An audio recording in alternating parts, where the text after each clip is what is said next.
মুজিব একটি জাতির রূপকার সিনেমায় শেখ হাসিনার চরিত্রে অভিনয় করে প্রশংসা কুড়িয়েছিলেন নুসরাত ফারিয়া।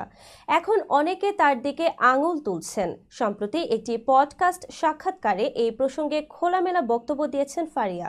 বিস্তারিত শাহিদা আহমদ জান্নাতীর ডেস্ক রিপোর্টে।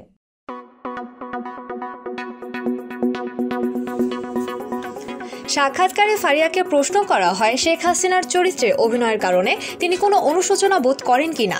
জবাবে ফারিয়া বলেন, আমি বলতে চাই এখানে অনুশোচনার মতো কিছুই নেই।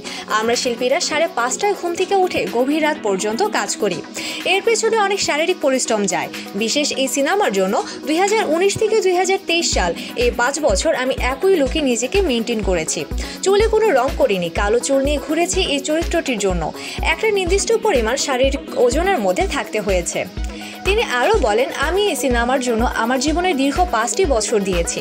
ফলে সেই কাজটিকে নিয়ে যদি অনুশোচনা করি তাহলে আমার পেশাকেই অপমান করা হবে।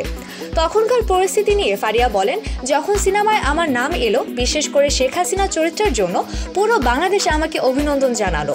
আর এখন পরিস্থিতি ভিন্ন, পুরো বাংলাদেশ আমার দিকে আঙ্গুল তুলছে। একটা চরিত্র করার আগে শিল্পীদের এত কিছু ভাবার সুযোগ থাকে না। আমি তো বলবো, আমার সেই ক্ষমতা নেই যে সরকার একটি চরিত্র করতে বলবে আর আমি সেটাকে না বলে দেব। আমি তো মধ্যবিত্ত পরিবারের সন্তান, তাই না? ফারিয়া তার অবস্থান ব্যাখ্যা করে বলেন, এই সিনেমার জন্য আমি যে পরিস্থিতি পার করেছি বা এখনো করছি তা আমার ভাগ্যে লেখা ছিল বলেই মনে করি। এটা খণ্ডনের ক্ষমতা আমার ছিল না।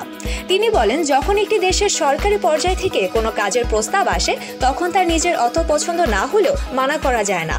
সাক্ষাৎকারে নুসরাত ফারিয়াকে জুলাই আন্দোলন নিয়েও প্রশ্ন করা হয়। উত্তরে তিনি বলেন, আমি তখন কানাডায় কিছু শো করতে গিয়েছিলাম। ভুল সবসময় ভুল, তাই আমার মনে হয়েছে তখন আমি ছাত্রদের পক্ষে পোস্ট করেছি। আমার সোশ্যাল মিডিয়ায় ঘাটলে সেটা দেখতে পাবেন।